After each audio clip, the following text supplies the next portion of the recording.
아멘. 오늘 이 말씀을 통해서 목적이라는 제목으로 오늘 은혜를 나누기 원합니다. 모세에 대해서 오늘 이야기 잠시 나누고자 합니다. 모세가 보면은 왕자로서 살았죠. 원래 왕자의 신분이 아닌데 왕자로서 아주 좋게 살았습니다. 그러다가 어느 날 살인을 저질러요. 살인을 저지르고 그 자기가 다스리던 그런 애굽 왕의 그 손에서부터 도망갑니다. 도망가서 미디안이라는 땅에서 살아요. 그 땅에서 무엇을 하면서 사냐면 양치기로서 살아갑니다. 수년이 지나가요.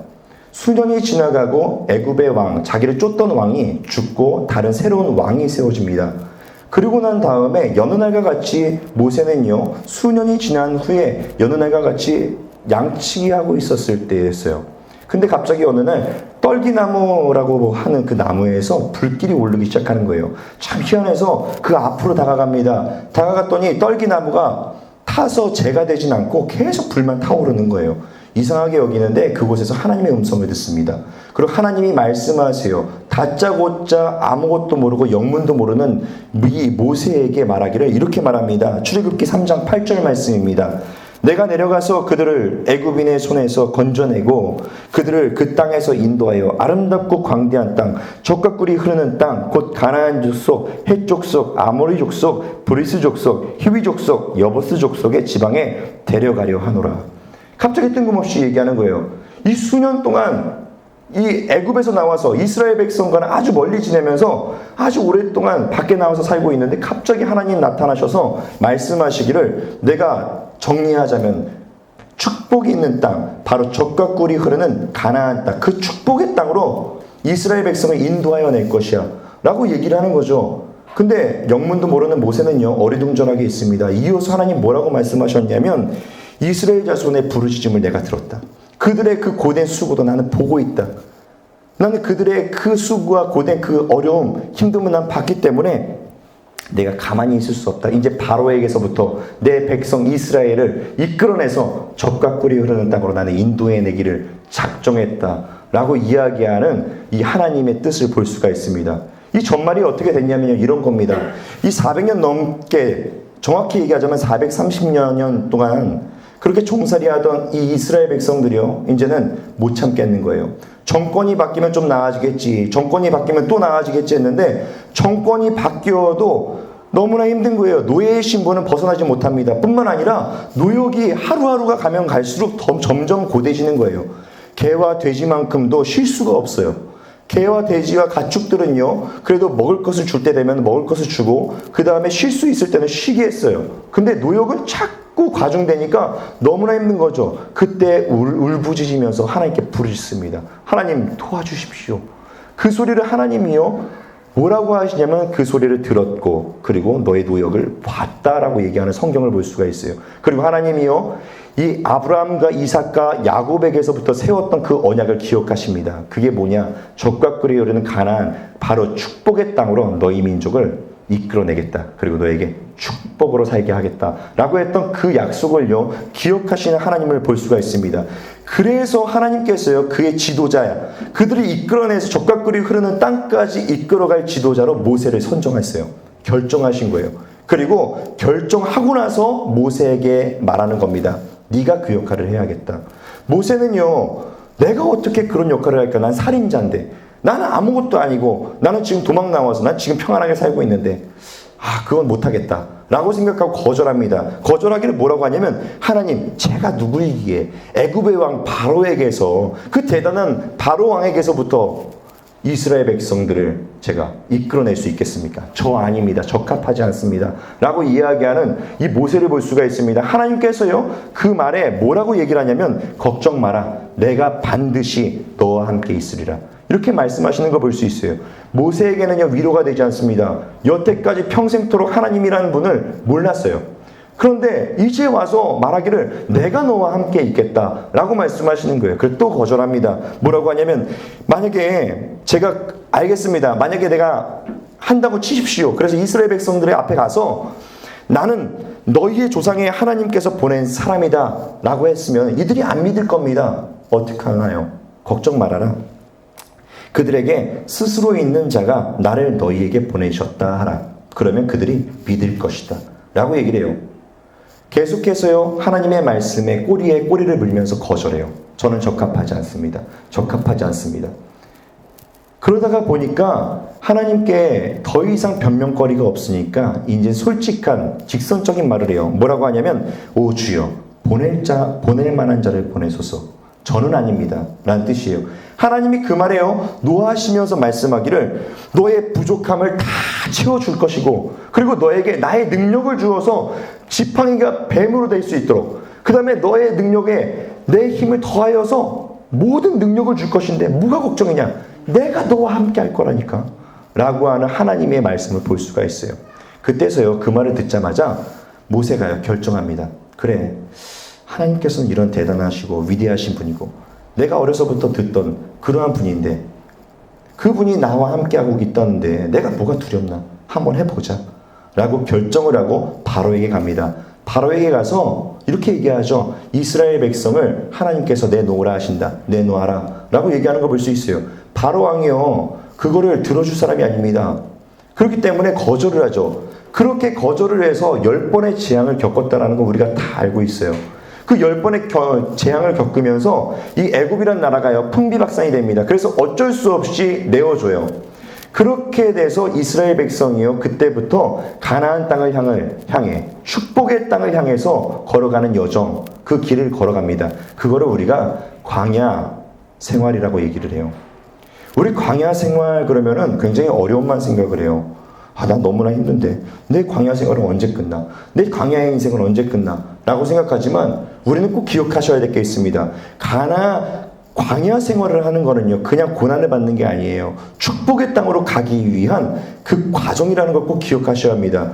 그 과정을 잊어버리고 그 결과적인 하나님께서 준비해 놓으신 그 축복의 땅은 완전히 잊어버리고 우리가 광야 생활에만 집중하고 있다면 우리 많은 걸 놓칠 수 있다는 걸 꼭 기억하셔야 합니다.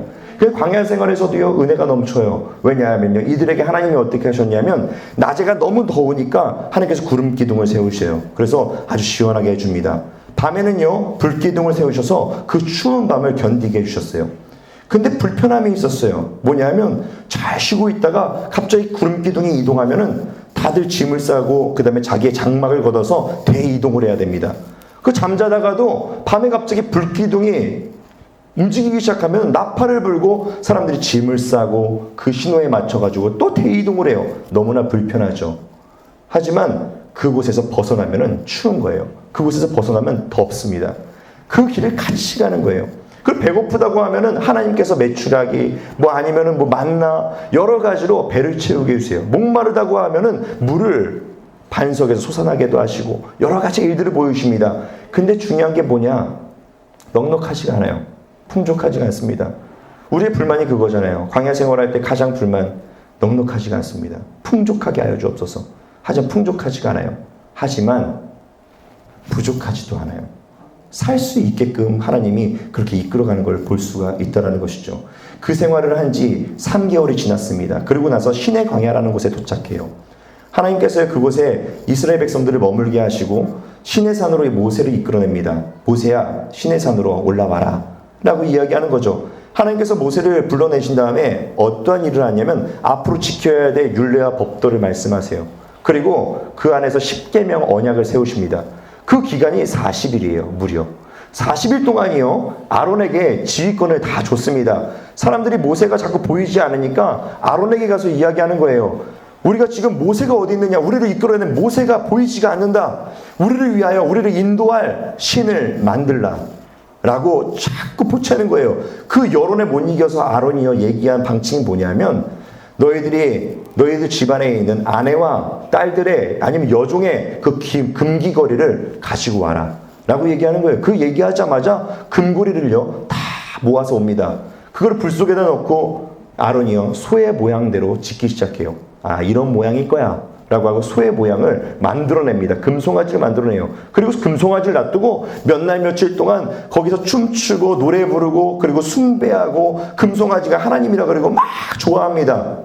하나님이 너무나 화가 나세요. 모세가 내려와서 너무나 분통이 터지는 거예요.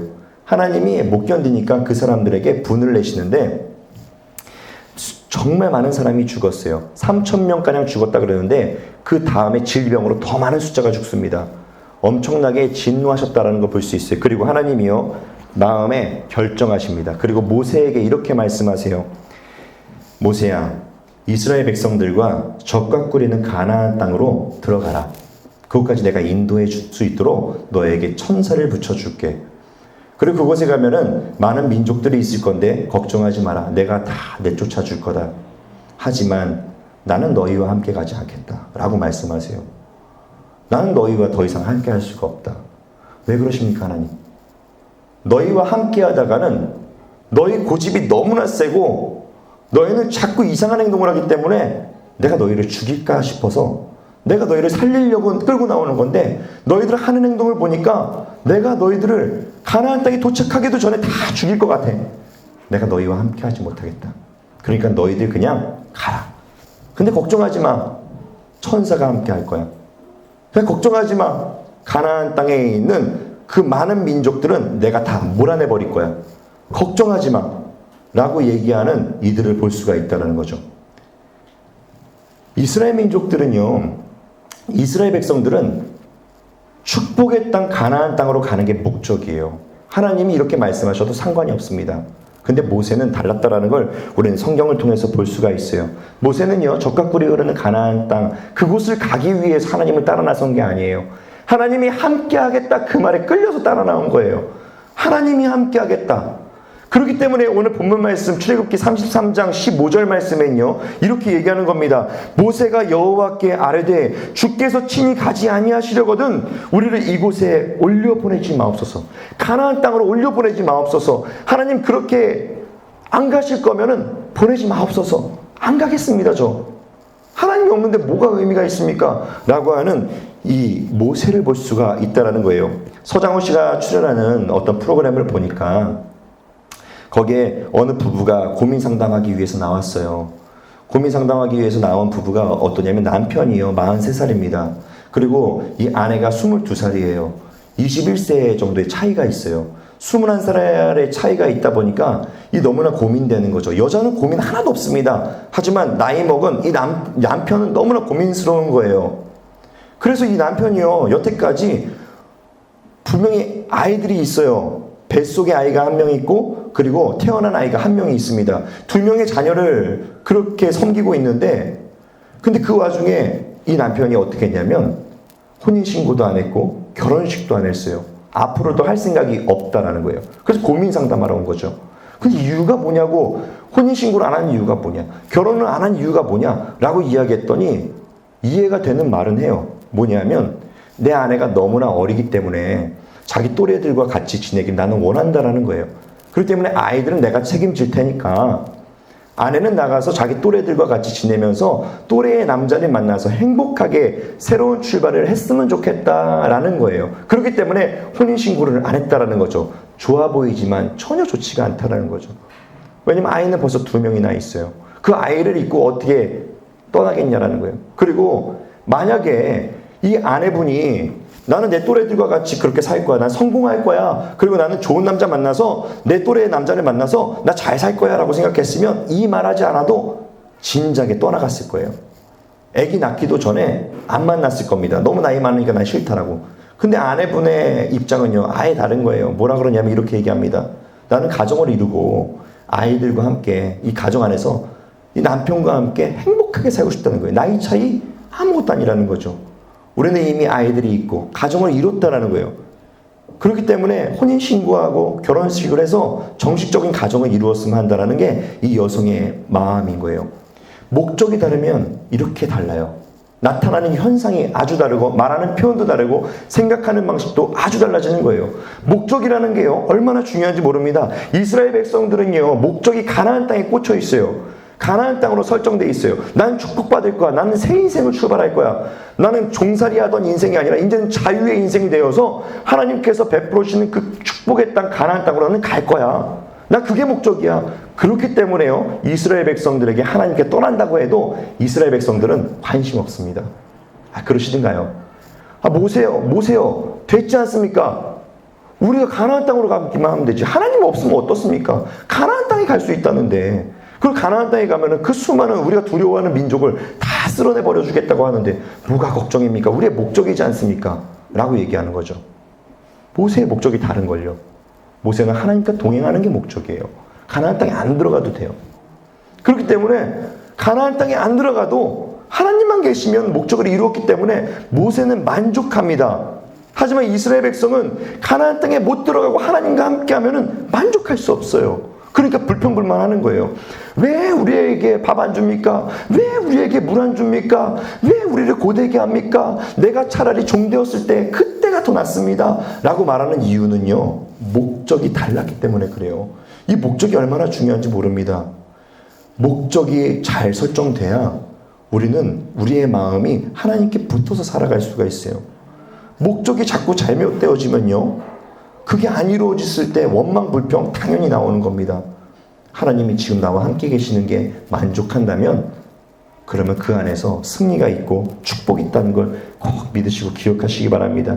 그렇기 때문에 모세는 얘기하는 거예요. 하나님께서 너희와 이제 같이 가지 않겠다라고 했더니 오늘 본문 말씀을 통해서 여호와께 아뢰되 주께서 친히 가지 아니하시려거든 우리를 이곳에서 올려보내지 마옵소서. 저는 안 가겠습니다. 하나님 안 가시는데 무슨 의미가 있겠습니까? 라고 얘기한다라는 거죠. 링컨이 대통령일 때 이 노예 해방으로 인해서 남북 전쟁이 일어납니다. 노예 해방 사건을 가서 주장하다 보니까 남북 전쟁이 일어나요. 링컨이요, 북군에 속했습니다. 북군이 계속해서 패전을 해요. 너무나 힘든 거죠. 노예 해방을 위해서 전쟁이 일어났는데 북군이 자꾸 패전을 하는 거예요. 근데 1862년 9월 17일에 메릴랜드 주의 앤티담 전투에서 첫 승리를 합니다. 너무나 기쁜 거예요. 너무나 기뻐서 그 승리한 그곳에 가서 격려차 가서 격려를 해줍니다. 한 명 한 명 악수해 주면서 잘했다, 잘했습니다. 당신들 때문에 우리가 이깁니다. 라고 하는데 참모가 옆에서 기뻐하면서 이렇게 얘기를 했어요. 대통령님, 이제부터 아무 염려하지 마십시오. 하나님은 우리 편입니다. 라고 이야기를 했어요. 그랬더니 링컨이요, 그 말을 듣고 이렇게 답변했습니다. 오직 나의 염려는 내가 하나님 편에 서 있는가 하는 것일세. 우리가 하나님을 향해서 있기만 하면 언제나 하나님은 우리 편이 되어주신다네. 중요한 건 하나님이 우리 편이실 거야가 아니라 우리가 하나님 편인가, 이것이 중요한 것일세. 라고 이야기를 했어요. 이게 유명한 말이에요. 하나님이 우리 편에 있는 건요, 우리가 하나님 편에 있으면 늘 그건 이루어져요.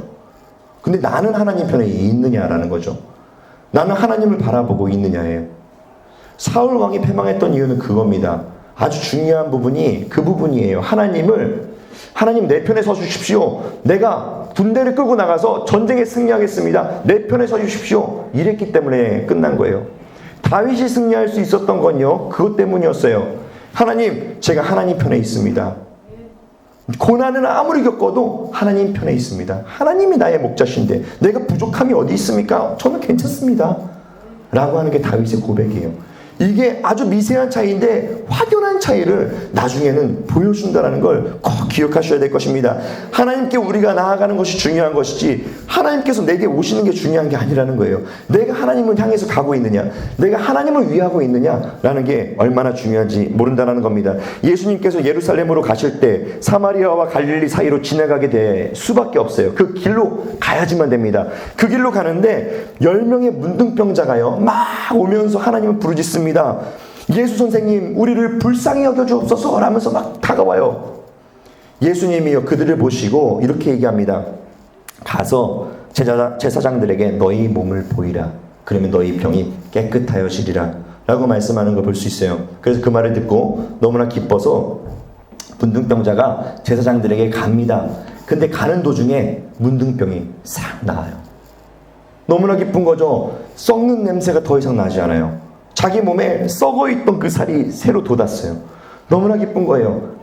그 중에 10명 중에 9명이요. 너무나 기뻐서 자기 집으로 막 달려갑니다. 너무나 기뻐서 집으로 가버려요. 근데 한 명의 문둥병자가요, 하나님을 찬양해요. 하나님께서 나를 고쳐주셨습니다. 그리고 예수님께 다시 돌아갑니다. 가서 납작 엎드려서 예수님께 감사를 표현해요. 예수님 감사합니다. 제가 예수님 덕분에 나았습니다. 라고 이야기하는 걸 볼 수 있습니다. 그리고 예수님이 뭐라고 하냐면 10사람이 다 깨끗함을 받았지 않느냐? 그러면 나머지 9은 어디 있느냐? 라고 물으세요. 10사람이 다 깨끗함을 받았는데 왜 한 명 너만 왔니? 라는 거예요. 문둥병자가 아무 말도 못합니다. 이에 예수님께서요 뭐라고 말씀하시냐면 누가복음 17장 18절과 19절 말씀을 통해서 이 이방인 외에는 하나님께 영광을 돌리러 돌아온 자가 없느냐 하시고 그에게 이르시되 일어나 가라 네 믿음이 너를 구원하였느니라 하더라. 아멘. 우리의 문제는요 육신의 문제, 보이는 문제가 해결된다고 해서 다 끝나는 게 아닙니다. 우리 흔히도 이런 말 있잖아요. 뒷강 갈 때 마음 다르고 그리고 나올 때 마음 다르다 라는 마음, 우리 속담이 있어요. 옛말이. 그런 것처럼 우리가 목적을 이루면 끝난 거예요. 이게 미세한 차이입니다. 이 9명의 문둥병자는요 목적이 뭐냐 하면은 살이 썩고 그다음 냄새나는 이 문둥병을 고치기 위함, 그것밖에 없어요. 근데 그렇기 위해서 예수님을 필요로 해서, 예수님을 도구 삼아서, 예수님을 이용해서 온 거예요. 근데 이 한 명의 문둥병자는요 예수님을 하나님처럼 바라보고 왔어요. 예수님이라면 나를 고칠 수 있어. 예수님이라면 내 인생을 반전시켜 줄 수 있어. 예수님이라면 나를 아예 달라지게 할 수 있어 라고 생각하고 왔다라는 거죠. 여기에서 이 말씀을 꼭 기억하셔야 됩니다. 그에게 이르시되 일어나 가라 내 믿음이 너를 구원하였느니라. 구원은요 우리의 육신의 질병만 끝나는 게 구원을 얘기하지 않습니다. 전 인륜적인 거를 구원이라고 해요. 마음의 질병도 깨끗해져야 돼요. 우리 문둥병자로 살았을 걸 한번 생각해 보세요. 10년 살았다고 한번 생각해 보죠. 10년 동안 냄새 난다고 발길질 당했을 거예요. 침 뱉었을 거예요. 사람들이 뺨 때렸을 거예요. 오지 말라고 더럽다고 얘기했을 거예요. 그리고 그 마음에 받은 상처가 얼마나 컸겠냐라는 거죠. 몸의 상처가 끝났다고, 나았다고 해서 다 끝난 게 아닙니다. 우리 그렇지 않아요. 지금 이렇게 다 멀쩡해. 우린 멀쩡하게 살아가요. 모습이요 팔다리 다 붙어있고 멀쩡하게 살아갑니다. 근데 감당 못하는 우리의 마음의 문제들이 있어요. 언젠가 나도 모르게, 나도 모르는 일들로 인해서 언젠가 확 튀어나오는 것들이 있어요. 화로, 갑자기 눈물로, 갑자기 우울증으로, 갑자기 여러 증상으로 나오는 것들이 있습니다. 그 마음의 영혼의 문제, 그 문제가 해결되지 않으면 아무것도 아니라는 거예요. 우리 사람들을 만나봐도 그런 게 티가 납니다. 외모는요 아주 잘생기고 이쁘고 아주 훤칠한데 향기도 너무나 좋아요. 향수를 뿌렸기 때문에. 근데 그 사람과 대화를 통해서, 그 사람과 몇 날을 같이 지내는 그 시간을 통해서 이 사람과 몇 년을 같이 함께 지내는 거에 따라서 이 사람에게서 이상하게 향기는 좋은데 더러운 냄새가 나는 사람들이 있어요. 아니면 불쌍하게 여겨지는 사람이 있어요. 웃고 있는데 참 안쓰러운 사람들이 있습니다. 우리 그 부분은 육신의 문제가 해결된다고 해서 끝날 부분이 아니라는 거예요. 하나님께서 너를 구원하였다. 너의 믿음이 너를 구원하였느니라 얘기하는 거는 영혼의 문제까지 있다는 것이죠. 우리 우물가에서 예수님께서요 한 여인을 만납니다. 사마리아 여인이에요. 그 여인에게 물동을 들고 물을 기르러 우물가에 오니까 예수님께서 갑자기 말씀하세요. 여자여 나에게 물을 좀 달라 라고 이야기합니다. 그 사마리아 여자가 뭐라 그러냐면 이렇게 얘기해요. 유대인 아닙니까? 유대인이 저처럼 천한 사마리아인에게 말을 겁니까? 당신들 우리 사마리아인들 보면은 개와 돼지만도 못하게 보지 않습니까? 그래서 말도 안 걸지 않습니까? 왜 나에게 말을 겁니까? 왜 나에게 물을 달라고 합니까? 라고 얘기하니 예수님 갑자기 뜬금없이 이렇게 말합니다. 너의 남편을 데려오라. 그때 여자가 이렇게 얘기해요. 저 남편 없습니다.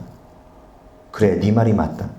너 5명의 남편이 있었는데 그 남편이 너의 마음을 채워줄 수 없으니 지금 만나는 남편도 너의 마음을 채워줄 수 없으니 네가 남편이 없다고 얘기하는 게 맞다 라고 이야기하면서 그 여성을 알아주고 위로해 주는 걸 볼 수 있어요.